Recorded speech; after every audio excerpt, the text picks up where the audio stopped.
आप तो वो लोग हैं जिन्होंने प्रभु श्री राम के मंदिर में भी घोटाला किया। मान्यवर, प्रभु श्री राम के मंदिर के जमीन में घोटाला किया। मैं कागज दूंगा सर, मैं कागज दूंगा। कर दिया मैंने। ये लोग राम मंदिर में घोटाला करने वाले लोग हैं, राम मंदिर की जमीन का चंदा खाने वाले लोग हैं सर। ये लोग 2 करोड़ की जमीन 5 मिनट में 18 करोड़ में बेची सर इन लोगों ने। 16.5 करोड़ का घोटाला किया, 18.5 करोड़ में जमीन बेची। ये राम मंदिर में घोटाला करने वाले लोग हैं सर। मान्यवर, अरे प्रभु श्री राम के नाम का पैसा खाते हो तुम लोग। अरे बैठ जाओ, राम मंदिर का पैसा खाते हो। अरे राम मंदिर में घोटाला करते बैठो। अरे राम मंदिर का चंदा खाते हो। अरे चंदा चोरो बैठो, चंदा चोरो बैठो, चंदा चोरो बैठो, बैठो चंदा चोरो, चंदा चोरो बैठ जाओ। चंदा चोरो तुम लोग चंदा चोरो, चंदा चोरो तुम लोग, चंदा चोरो, चंदा चोरो, चंदा चोरो बैठो। 1 मिनट को प्लीज। चंदा चोरो बैठो। सभापति महोदय, श्री गजेंद्र सिंह जी, संजय सिंह, दोनों ही कह रहे एक दूसरे को। धन्यवाद मान्यवर, आपने एक अत्यंत महत्वपूर्ण बिल पे मुझे अपनी बात कहने का मौका दिया। मैं जैसे उदय प्रताप जी की चंद पंक्तियों से अपनी बात शुरू करूंगा। न मेरा है न तेरा है, ये हिंदुस्तान सबका है। नहीं समझी गई ये बात तो नुकसान सबका है। न तेरा है न मेरा है, ये हिंदुस्तान सबका है। नहीं समझी गई ये बात तो नुकसान सबका है। जो आकर मिल गई इसमें वो दिखलाई नहीं देती, जो नदियां मिल गई इसमें वो दिखलाई नहीं देती। महासागर बनाने में मगर एहसान सबका है। महासागर बनाने में मगर एहसान सबका है। मान्यवर, हम लोग बचपन से एक शब्द सुनते आए, सरकार माई बाप।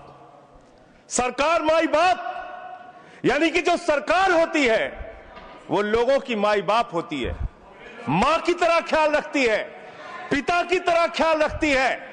लेकिन अगर कोई सरकार अपने बच्चों को उसका गला घोटने पे उतारू हो जाए तो वो फिर सरकार निष्पक्ष सरकार नहीं है, नहीं है मान्यवर। वो सौतेली मां है, वो सौतेली मां है, उसका व्यवहार सौतेला है।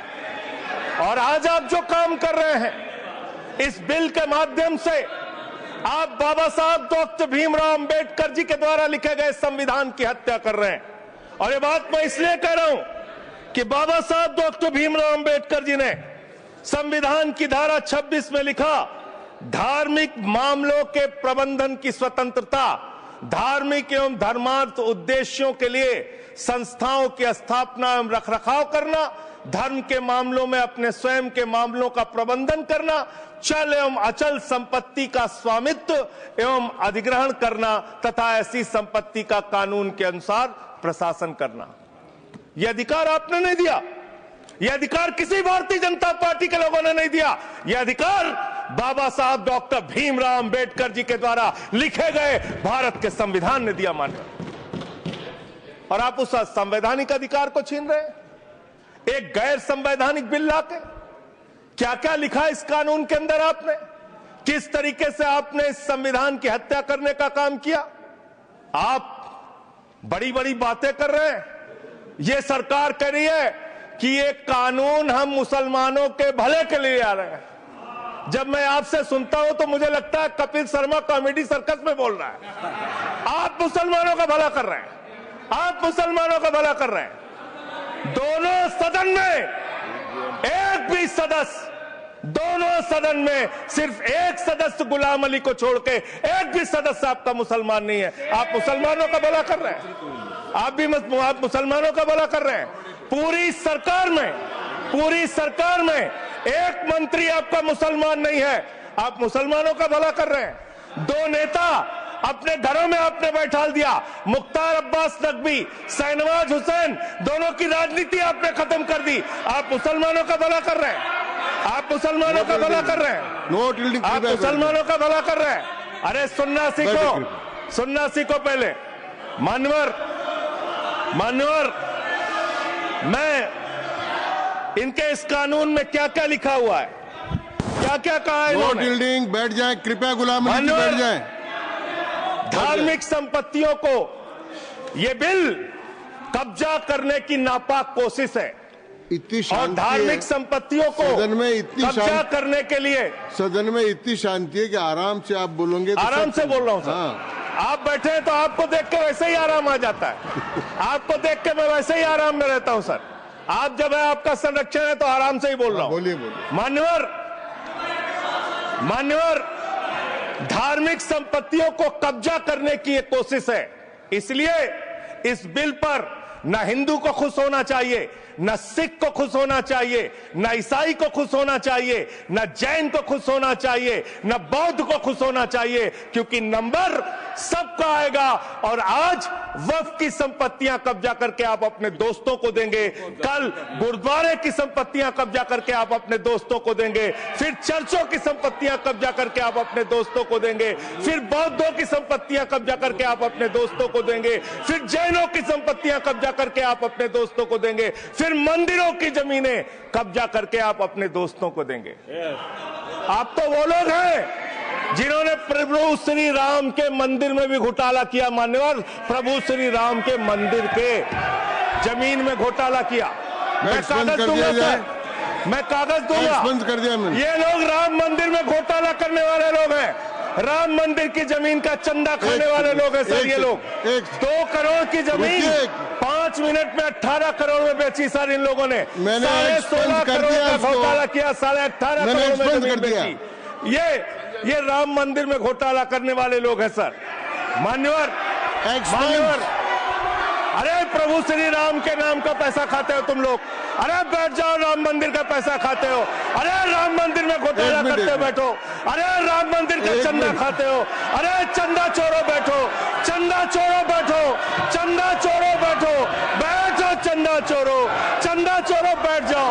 चंदा चोरो तुम लोग चंदा चोरो, चंदा चोरो तुम लोग, चंदा चोरो, चंदा चोरो, चंदा चोरो बैठो। 1 मिनट को प्लीज। चंदा चोरो बैठो। सभापति महोदय, Shri Gajendra Singh ji. Sir, I am not yielding sir, I am not yielding. सदस्य ने चंदा चोरी किया इन्होंने कि राम का पैसा खाया करने वाले प्रभु श्री राम का पैसा खाया सर इन्होंने। राम मंदिर का विषय, राम मंदिर में चंदा चोरी किया इन्होंने। बैठ जाए। चंदा चोर है सर ये लोग। इन्होंने प्रभु श्री राम का चंदा खाया, कृपया बैठ जाए। चंदा चोरी किया सर। कृपया बैठ जाए। राम मंदिर के संबंध में सर राम मंदिर के संबंध में कहे गए सभी राम शब्दों मंदिर के को संबंध मैं में कहे गए कार्रवाई बातों से को निकाल रहा हूँ। रखूंगा। कार्रवाई से निकाल दिए। 2 करोड़ की जमीन 18.5 करोड़ में खरीदी इन लोगों ने। 2 करोड़ की जमीन अयोध्या में 18.5 करोड़ में खरीदी। मान्यवर, कृपया मेरा टाइम बचाया जा सर। मान्यवर, टाइम पॉज कीजिए सर, टाइम पॉज कीजिए। बैठाइए इनको। Point of order allow sir, I am not yielding sir. Point of order Bhupendra Yadav, please sit down.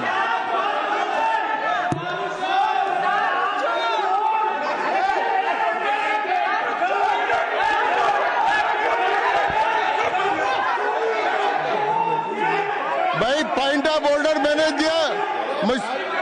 आप जाइए स्थान पर, कृपया अपने स्थान पर जाएं। मैंने व्यवस्था का प्रश्न उठाने का मौका दिया भूपेंद्र जी यादव को। आप सब लोग अपने स्थान पर जाएं। कृपया अपने स्थान पर चले जाएं। कृपया अपने स्थान पर जाएं। सबको चोर बना, कृपया बैठे। चोरी में जेल में रहे। मैंने भूपेंद्र जी, कृपया बैठ जाए। कृपया श्री भूपेंद्र यादव सर, मैं सर, पहले Bhupendra ji. Yes sir. Bhupendra Yadav sir, Madan ji Rathore, कृपया बैठ जाएं। सर ये कृपया, मैंने भूपेंद्र जी यादव को व्यवस्था का प्रश्न उठाने की अनुमति दी है, लेकिन मैं पहले बता दूं कि राम मंदिर के बारे में जो कुछ इनको कहा मैंने उसको एक्सपेंस कर दिया है। वो कार्रवाई का हिस्सा नहीं है। आप बोलिए। सर ये सर ये सदन का उच्च सदन है। रूल में बता देता हूं, रूल 238 और 240। आप 238 और 240, 238 and 240, you read it sir. There are sir 2 rules है, 238, 240। मेरे को बुक की जरूरत नहीं है। हाउ टू स्पीक ये 238 है सर। 240 बड़ा इंपॉर्टेंट है जी सर। कोई भी सदस्य अगर इररिलेवेंट बोलता है, अगर तो ये चेयर की पावर है कि उस सदस्य को रोक सकते हैं। जो विषय डिबेट से जुड़ा हुआ नहीं है, जो विषय सदन से जुड़ा हुआ नहीं है, इररिलेवेंट विषय को आपको रोकने का अधिकार है। जो सदस्य संजय सिंह जी बोल रहे थे वो इररिलेवेंट है। तीसरा एक और विषय सर, 238 में बोलने के बाद जो असंसदीय शब्द है, किसी भी पार्टी के बारे में, किसी के बारे में जो असंसदीय शब्द है वो बोले गए हैं, तो उसकी भर्त्सना भी हाउस पूरी तरीके से करता है, माननीय Tiruchi Shiva. Sir, I also stand on the. Please, I am allowing Mr. Tiruchi Shiva. I also stand on the same rules, sir. 238 and 240. You didn't quote 238. You remember 240, but 238 you are well versed, I know, but you are not quoted. Nothing refer, only the rule number. Yes. Refer to any matter of fact on which a judicial decision is pending. No. Make a personal charge against a member. No. Please. What is? Please. Kindly listen. Hello, please. I'm on a point of order. Point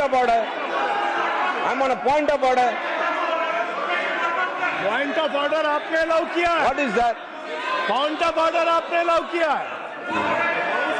Rule 240. बैठ जाए Sir.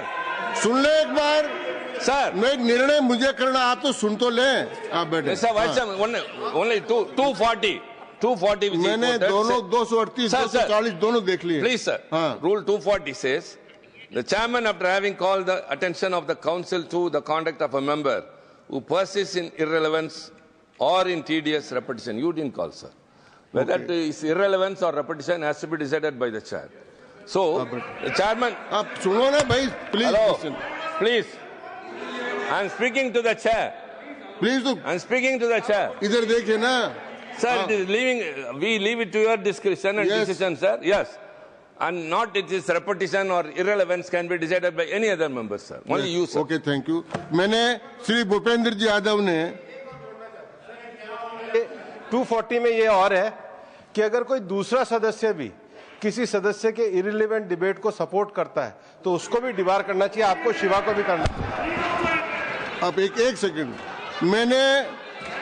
मेरी व्यवस्था यह है कि 238, 240 के अंतर्गत मैंने ऑलरेडी जो असंसदीय शब्द थे वो और राम मंदिर के बारे में, क्योंकि ये विधेयक की परव्यू में नहीं आता है, इसलिए मैंने राम मंदिर के बारे में इनके लगाए गए इलेक्शन और असंसदीय शब्दों को कार्रवाई से निकाल दिया। धन्यवाद। मान्यवर, आपने कहा कि इससे आप पिछड़े मुसलमानों का भला करने जा रहे हैं। सुनने में बहुत अच्छा लगता है कि आप पिछड़े मुसलमानों का भला करने जा रहे हैं। आपने इसमें कहा कि आप महिलाओं का भला करने जा रहे हैं। सुनने में बहुत अच्छा लगता है कि आप महिलाओं का भला करने जा रहे हैं, लेकिन ये सरकार और यहां पे इस समय मंत्री जी नहीं है, मैं उनसे पूछना चाहता हूं, आप देश को और सदन को गलत जानकारी क्यों दे रहे हैं? मानवर, 2013 के वक्फ बिल में जो भारतीय जनता पार्टी की सहमति और सहयोग से पास हुआ, उसमें भी महिलाओं के लिए आरक्षण था। मना कर दीजिए कि नहीं था? मना करिए कि हम गलत बोल रहे हैं। मानवर, मंत्री जी ने कहा 1 करोड़ सुझाव आया। मैं आपसे पूछना चाहता हूं, कितने करोड़ ईमेल आए, कितने करोड़ पत्र आए, कितने करोड़ सुझाव आए? पूरे देश को जानकारी दीजिए, और मैं आपको दावे के साथ कह सकता हूं, जब पूरा सच सामने आएगा तो देश को पता चलेगा कितने लोग इस बिल के विरोध में थे, कितने लोग इस बिल के समर्थन में थे। मैं जेपीसी का सदस्य था मानवर, मैं कह रहा हूं आपसे लाइए। और आप पिछड़े मुसलमानों का भला करना चाहते हैं? मैं आपसे हाथ जोड़कर निवेदन करता हूं, विनती करता हूं, और हमारे जो मित्र उधर भी हैं, अगर आप मेरी बात से सहमत हैं तो समर्थन करना। समाज में छुआछूत को, बीमारी को मिटाने के लिए चलिए उठाते हैं कदम और अगले सत्र में एक बिल लेके आइए। जितने भी हिंदुओं की कमेटियां हैं, ट्रस्ट है, बोर्ड है, उन सारे ट्रस्ट और कमेटियों में 80% आरक्षण दलित, आदिवासी और पिछड़े हिंदुओं को दीजिए। मैं समर्थन करूंगा आपका, माला पहनाऊंगा आपको। आप पिछड़ों का भला करने की बात करते हैं, आप दलितों का भला करने की बात करते हैं। आपकी मातृ संस्था आरएसएस 100 साल तक आपने एक भी दलित, पिछड़ा और आदिवासी, एक भी महिला को आज तक आरएसएस का प्रमुख नहीं बनाया। आप दलितों और पिछड़ों और आदिवासियों की आरएसएस के बारे में भला करने की बात को करते एक्सप्लेन कर हैं। दीजिए। माननीय, इस बिल में क्या लिखा है? आप जो भी बातें इस विधेयक के अलावा बोलेंगे उन सब को मैं एक्सप्लेन सर, ये करूंगा। क्या सच नहीं है? क्या ये सच नहीं है? सर, मेरा टाइम रोका जाए। और सर, बिल के बारे में बात करते हैं। माननीय मंत्री जी ने कहा आज आप इस बिल को पास कर रहे हैं, आज आपका सीना चौड़ा हो रहा है, आपको लग रहा है एक धर्म के अधिकार को आप छीन रहे हैं। नहीं, कल को आप सभी धर्मों की धार्मिक संपत्तियां छीन के आप अपने दोस्तों का देने का काम करेंगे। मैं फिर इसको दोहरा रहा हूं और फिर इसको कह रहा हूं कि आप ये करेंगे, धार्मिक संपत्तियों के कब्जा करने का काम करेंगे। और किसी गलतफहमी में मत रहिए। आपको लोकसभा के चुनाव में मात्र 36% वोट मिला है। इस देश की 64% आबादी आज भी आपके खिलाफ है, आज भी आपके खिलाफ खड़ी है। किसी गलतफहमी में मत रहिए। बड़ी बड़ी सत्ता उखड़ गई और चली गई। मान्यवर, आपने इसमें लिखा बिल के अंदर कि वक्फ कमेटी के अंदर गैर मुसलमान इसका सदस्य बन सकता है। आप क्या गुरुद्वारा कमेटी के अंदर गैर सिख को मेंबर बना सकते हैं? क्या ईसाई कमेटी के अंदर गैर ईसाई को सदस्य बना सकते हैं? क्या बौद्धों की कमेटी के अंदर गैर बौद्ध को, क्या जैनों की कमेटी के अंदर गैर जैन को आप मेंबर बना सकते हैं? और इतना ही नहीं, क्या आप हिंदुओं के ट्रस्ट में, मंदिर के ट्रस्ट में आप क्या गैर हिंदू को मेंबर बना सकते हैं? नहीं बना सकते, नहीं बना सकते। आप एक झूठ फैला रहे हैं देश भर में, देश भर में झूठ फैला रहे हैं। आप कह रहे हैं ये मैं पढ़ रहा हूं राम मंदिर का, सर, राम मंदिर ट्रस्ट। झूठ शब्द असंसिद्धि है, जो असंसिद्धि शब्द उनको निकाल दीजिए। सत्य से परे, सत्य से परे। सर, ये प्रभु श्री राम के मंदिर का ट्रस्ट, मैं इसका समर्थन करता हूं। नहीं, आप सर, मैं इसका समर्थन कर रहा हूं। ये सब्जेक्ट नहीं है सर, समर्थन कर रहा हूं। सुन तो लीजिए, आप कहे से नहीं सुनूंगा। डिस्ट्रिक्ट मजिस्ट्रेट प्रोसीडिंग में नहीं आएगा। सर, मेरी बात तो बिल्कुल नहीं आएगा। सर, मेरी बात सुन लीजिए।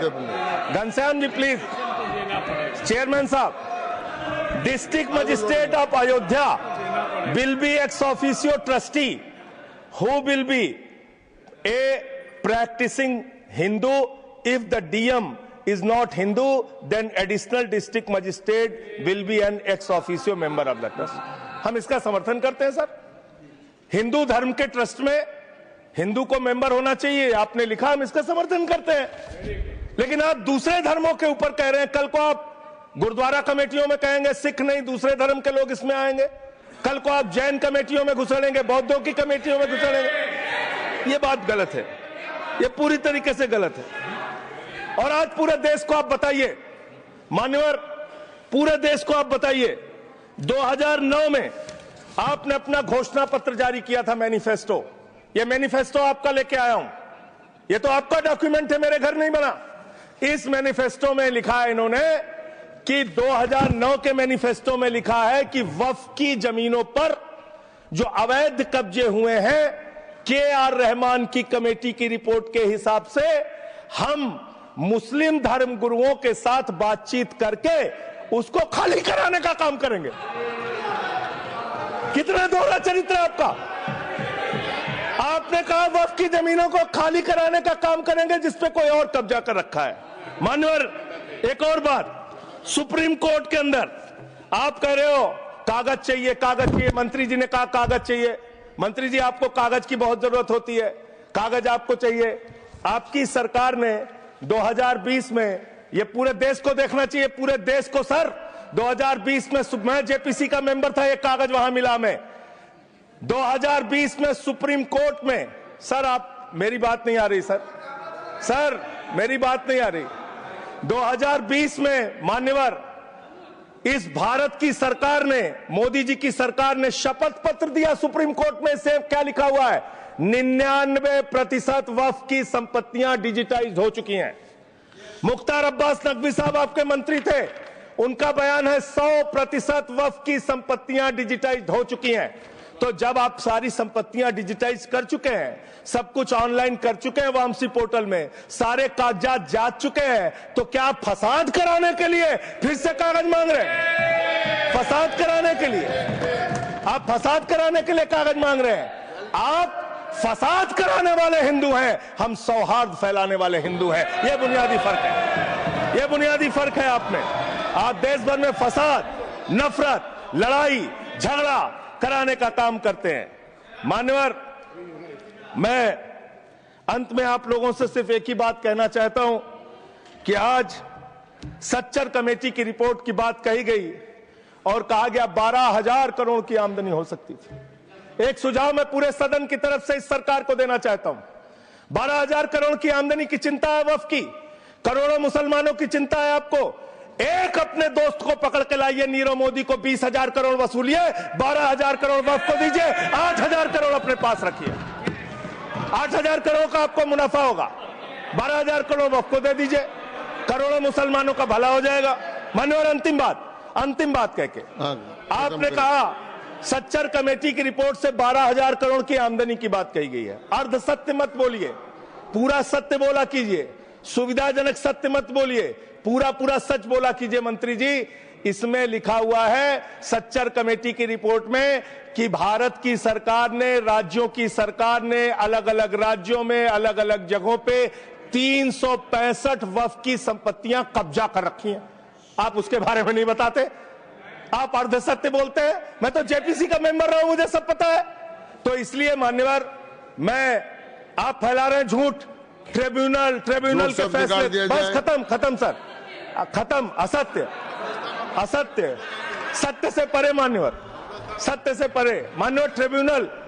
ट्रिब्यूनल के लिए आप कह रहे हैं उसको अपील नहीं की जा सकती। हाई कोर्ट का फैसला ट्रिब्यूनल के फैसले के खिलाफ आया है, सुप्रीम कोर्ट का फैसला ट्रिब्यूनल के फैसले के खिलाफ आया है। आपने कहा 5 साल का प्रैक्टिसिंग मुस्लिम होना चाहिए। कैसे प्रैक्टिसिंग मुस्लिम तय करेंगे सर? आप क्या मुसलमानों के घर में सीसीटीवी का कैमरा लगाएंगे? कौन नमाज पढ़ रहा है, कौन नमाज नहीं पढ़ रहा है, कौन मुसलमान है, कौन मुसलमान नहीं है? आपने मान्यवर ऐसे प्रावधान इसमें रखे हैं जो बड़े अजीब हैं, जो अपने आप में ये बताते हैं कि आपकी मंशा सिर्फ देश में झगड़ा कराने की है, नफरत फैलाने की है, फसाद कराने की है। आपकी मंशा कहीं भी मुसलमानों का या किसी वर्ग का भला करने की नहीं